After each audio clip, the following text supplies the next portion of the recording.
Hello বন্ধুরা, গ্রামের রান্না পিয়ালির সঙ্গে সকলকে স্বাগত জানাচ্ছি। আজকে গরমের মধ্যে নিরামিষ একটা পুঁই শাকের রেসিপি তোমাদের সাথে শেয়ার করব। আর এইভাবে রান্না করলে খেতে কিন্তু দুর্দান্ত লাগে। তাহলে কীভাবে করলাম চলো দেখে নেওয়া যাক। এখানে দেখো 500 গ্রাম পুঁই শাক এনেতে, পুঁই শাকটা কম বেশি তোমরা নিয়ে নিতে পারো। এখান থেকে প্রথমে পুঁই শাকের এই দেখো এই পাতাগুলো কিন্তু ভালো না, এই পাতাগুলো আমি ফেলে দেবো।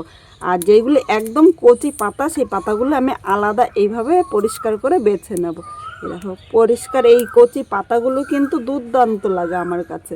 তোমরা যখনই রান্না করবে এইভাবে পুঁই শাকের পাতাগুলো আলাদা করে রান্না করবে, দেখবে খেতে কিন্তু দুর্দান্ত লাগবে। এই গরমে খুব সাধারণভাবে তোমাদের রান্নাটা দেখাচ্ছি, তাই ভিডিওটা স্কিপ করো না, প্রথম থেকে শেষ পর্যন্ত দেখার অনুরোধ রইল। আর এইভাবে একবার রান্না করে দেখতে পারো, গরমে কিন্তু দুর্দান্ত লাগবে। যে কোনো নিরামিষ দিনে তোমরা এইভাবে রান্না করে নিতে পারো। এখানে দেখো একদম কচি পাতাগুলো আমি বেছে নিচ্ছি। এইভাবে সব পুঁই শাকগুলো আমি পরিষ্কার করে পাতাগুলো আলাদা করে নেব।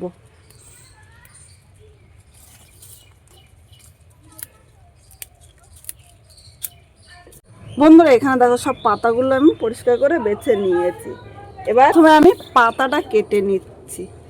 তোমাদের যেরকম সুবিধা, আগে পাতাও কাটতে পারো বা ডাঁটটাও কিন্তু কেটে নিতে পারো।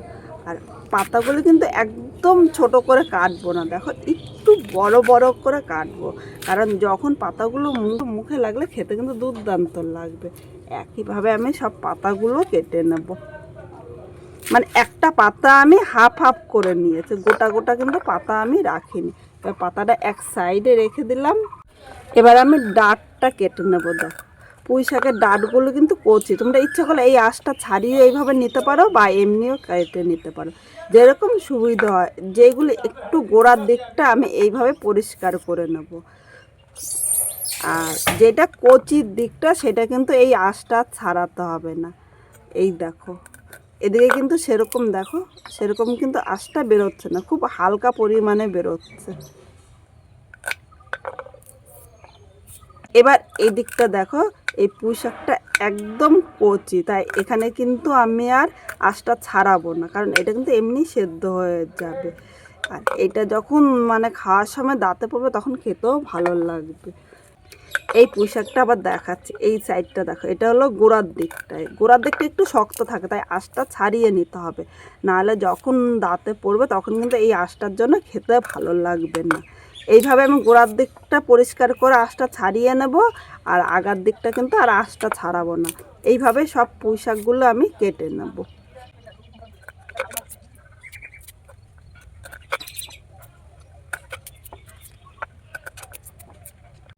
বন্ধুরা এখানে দেখো সব পুঁই শাকগুলো কাটা হয়ে গিয়েছে। এবার এখানে দেখো আমি হাফ কুমড়ো নিয়েছি। এবার এই কুমড়োটা পুরোটা লাগবে না, কিন্তু এখান থেকে আমি হাফ কুমড়ো নিয়ে নেব। তোমাদের যতটা লাগে সেই হিসাবে কিন্তু তোমরা কুমড়োটা নিয়ে নিতে পারো। প্রথমে এই জায়গায় দেখো উপরে যে এই আঁশগুলো আছে এগুলো ভালো করে আমি পরিষ্কার করে নিলাম। এবার কুমড়োটা আমি এইভাবে পিস পিস করে কেটে নেব। এইভাবে কেটে নিলে আমার কিন্তু সুবিধা হবে। এবার কুমড়োর খোসাগুলো আমি পরিষ্কার করে নিয়েছি। এখন দেখো কুমড়োটাকে কিন্তু খুব বেশি বড় কাটবো না, একদম মাঝারি সাইজে কাটবো, কারণ পুঁই শাকগুলো কচি খুব তাড়াতাড়ি গলে যাবে, তাই কুমড়োটা কিন্তু বেশি বড় কাটার দরকার নেই। আর কুমড়োটাও কিন্তু তাড়াতাড়ি রান্না হবে। এইভাবে আমি সব কুমড়োগুলো কেটে নেব। এখানে সব কুমড়োগুলো কাটা হয়ে গিয়েছে। এবার কুমড়োগুলো আমি তুলে নিলাম। এবার এই জায়গায় দেখো মাঝারি সাইজের একটা আলু নিয়েছি। আলুটা এরকম ছোট ছোট করে কেটে নেব, কারণ আলুটা সেদ্ধ হতে কিন্তু একটু টাইম লাগে, তাই কুমড়োর থেকে একটু ছোট ছোট করে আমি কেটে নিলাম। যারা আলু পছন্দ করে না তারা কিন্তু আজকে আলুটা স্কিপ করতে পারো, কিন্তু একটু আলু দিলে খেতে ভালো লাগে। আলুটা এবার দেখো এইভাবে কিন্তু কেটে নিয়েছি। এখন এই আলুটা আমি সাথে সাথে জলের মধ্যে রাখবো, নাহলে কিন্তু আলুটা কালো হয়ে যাবে। এবার মূল রান্নায় চলে আসলাম। এদিকে কড়াই বসিয়ে দিয়েছি, কড়াইয়ের মধ্যে আমি 1.5 চামচ সর্ষের তেল নিলাম। এই রান্নাটা কিন্তু খুব বেশি তেল লাগে না। তেলটা গরম করে এখানে 5 ফোড়ন সম্বাদ দিয়েছি। এবার 1 সেকেন্ড ভেজে নিয়েছি। এবার এখানে আমি কেটে রাখা আলুটা নিয়ে নিলাম। এর সাথে আমি স্বাদ অনুযায়ী লবণ দিলাম। এখন মিডিয়াম আগুনে আলুর সাথে লবণটা নেড়ে চেড়ে মিশিয়ে হালকা ভেজে নেব, খুব জোরে আগুন দেবো না কিন্তু। তাহলে কিন্তু আলুটা উপর দিয়ে লাল হয়ে যাবে আর ভেতরে কাঁচা থাকবে, তখন খেতে ভালো লাগবে না। সব কিছু নেড়ে চেড়ে মিশিয়ে নিয়েছি, এখন ঢাকা দিয়ে কিছুক্ষণ ভেজে নেব। আর এইভাবে ঢাকা দিয়ে ভেজে নিলে কিন্তু অল্প সময়ে তোমরা ভেজে নিতে পারবে। এবার আমি 2 মিনিট পর ঢাকনিটা তুলে নেব। এখানে দেখো আলুটা কিন্তু হালকা লাল করে ভেজে নিয়েছি, আর এর থেকে কিন্তু বেশি ভাজবো না। এবার এর মধ্যে একে একে আমি সব সবজিগুলো নিয়ে নেব। প্রথমে এই জায়গায় পুঁই শাকের ডাঁটটা নিলাম, এর সাথে আমি কুমড়োটাও নিয়ে নিলাম। আবারও স্বাদ অনুযায়ী মানে পুরো রান্নার লবণটা কিন্তু এখন নিয়ে নিলাম। এবার সব সবজির সাথে নেড়ে চেড়ে মিশিয়ে নেব। এই মিডিয়াম আগুনে কিন্তু রান্না করতে হবে। আর এখন কিন্তু আমি জল দেবো না, জল ছাড়া কিন্তু এই রান্নাটা করব। লবণ দেওয়াতে সবজি থেকেও কিন্তু হালকা জল বেরোবে। এবার আমি ঢাকা দিয়ে আরও কিছুক্ষণ রান্না করে নেব। দেখো এখানে আমি ঢাকনিটা তুলে নিলাম, আর মাঝে কিন্তু একবার আমি নেড়ে চেড়ে দিয়েছি, তাহলে কিন্তু সবজিগুলো উপর নিচে সমানভাবে ভাজা হবে। এখানে দেখো কুমড়ো, আলু ও ডাঁটাগুলো কিন্তু সেদ্ধ হয়ে গিয়েছে।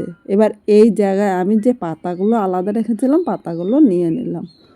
তোমরা অবশ্যই এই সবজিগুলো কিন্তু হাফ সেদ্ধ হওয়ার পরে পাতা দেবে। আগে যদি পাতাটা দিই তাহলে একদম গলে যাবে, তখন কিন্তু খেতে একদম ভালো লাগবে না। এবার এর সাথে আমি 3টে চেরা কাঁচা লঙ্কা নিয়েছি। তোমরা লঙ্কাটা যেরকম খাবে মানে ঝাল যেরকম খাবে সেই হিসাবে নেবে। খুব বেশি ঝাল কিন্তু এই গরমের মধ্যে আমার ভালো লাগে না। এবার এই জায়গায় আমি হলুদ দিয়ে দিলাম। প্রথমে কিন্তু আমি লবণ দিয়েছিলাম, তাই এখন আর লবণ নেব না, কারণ এখন লবণ দিলে কিন্তু বেশি হয়ে যাবে, তখন খেতে ভালো লাগবে না। এখন সব সবজিগুলো নেড়ে চেড়ে মিশিয়ে নেওয়ার, একটু সাবধানে মেশাবে। এখন মনে হচ্ছে পুরো এক কড়াই কিন্তু পুঁই শাক রান্না করা হচ্ছে, কিন্তু এটা মজে গেলে কিন্তু অনেকটাই কম হয়ে যাবে। এবার ভালো করে নেড়ে চেড়ে মিশিয়ে নিতে হবে, যাতে হলুদটা সব সবজির সাথে ভালো করে মেশে। এখনও কিন্তু আমি মিডিয়াম আগুনে রান্না করবো, আর এখনও কিন্তু জল দেবো না, কারণ পাতার থেকে কিন্তু একটা জল বেরোবে। সব সবজিগুলো ভালো করে নেড়ে চেড়ে মিশিয়ে নিয়েছে, এখন ঢাকা দিয়ে আরও কিছুক্ষণ রান্না করে নেব। 2 মিনিট পর ঢাকনিটা তুলে নিলাম। এখানে সবজিগুলো দেখো কতটা মজে গিয়েছে, আর কুমড়ো ও আলুগুলো কিন্তু সেদ্ধ হয়ে গিয়েছে। আবার একটু নেড়ে চেড়ে নিলাম। দেখো এইভাবে কিন্তু তোমরা রান্না করতে পারো, পুঁই শাকটা কিন্তু খেতে দুর্দান্ত লাগবে। সব সবজিগুলো নেড়ে চেড়ে মিশিয়ে নিয়েছি। এবার এর মধ্যে আমি গরম জল দিয়ে দিলাম। যে কোনো রান্না করতে গেলে অবশ্যই তোমরা চেষ্টা করবে একটু গরম জল দিতে। গরম জল দিলে ঝোলটা তাড়াতাড়ি ফুটবে ও পুঁই শাক, আলু, কুমড়োটাও সেদ্ধ হয়ে যাবে, তখন খেতে কিন্তু দুর্দান্ত লাগবে। এবার এই জলের সাথে সব কিছু নেড়ে চেড়ে মিশিয়ে নিলাম। খুব বেশি কিন্তু আমি এখানে জল দিইনি, যেহেতু পুঁই শাক, আলু, কুমড়োটা কিন্তু হাফের বেশি সেদ্ধ হয়ে গিয়েছে, তাই খুব বেশি এখানে জল লাগবে না। সব কিছু নেড়ে চেড়ে মিশিয়ে নিয়েছি। এখন আমি আবারও ঢাকা দিয়ে 1 মিনিট রান্না করে নেব। 1 মিনিট পর আবারও চলে আসলাম। এখানে দেখো সবজিটা কিন্তু হয়ে গিয়েছে। এবার এর মধ্যে একটু মিষ্টি দিলাম। যারা মিষ্টিটা পছন্দ করে না তারা কিন্তু এই চিনিটা স্কিপ করতে পারে, কিন্তু যেহেতু নিরামিষ রান্না করছে একটু মিষ্টি না দিলে কিন্তু খেতে ভালো লাগে না। এবার চিনিটাও নেড়ে চেড়ে মিশিয়ে আর 1 মিনিট রান্না করে নেবো, তাহলে চিনিটা কিন্তু সব সবজির মধ্যে ভালোভাবে ঢুকে যাবে। এইখানে দেখো হয়ে গিয়েছে। এবার আমি নামিয়ে নিলাম। আজকে খুব সাধারণভাবে এই পুঁই শাকটা রান্না করেছি। যে কোনো নিরামিষ দিনে এইভাবে তোমরা রান্না করে দেখতে পারো, খেতে কিন্তু দুর্দান্ত লাগে। তাহলে আজকে আমার এই পুঁই শাকটা কীরকম লাগলো কমেন্ট করে জানাতে কিন্তু ভুলো না। নতুন কোনো বন্ধু এই ভিডিওটি দেখতে আসলে ভালো লাগলে একটা লাইক, শেয়ার ও কমেন্ট করো, ও সাবস্ক্রাইব করে পাশে থেকো, যাতে নতুন নতুন ভিডিও আপলোড করলে সবার আগে নোটিফিকেশন আপনার কাছে পৌঁছিয়ে যায়।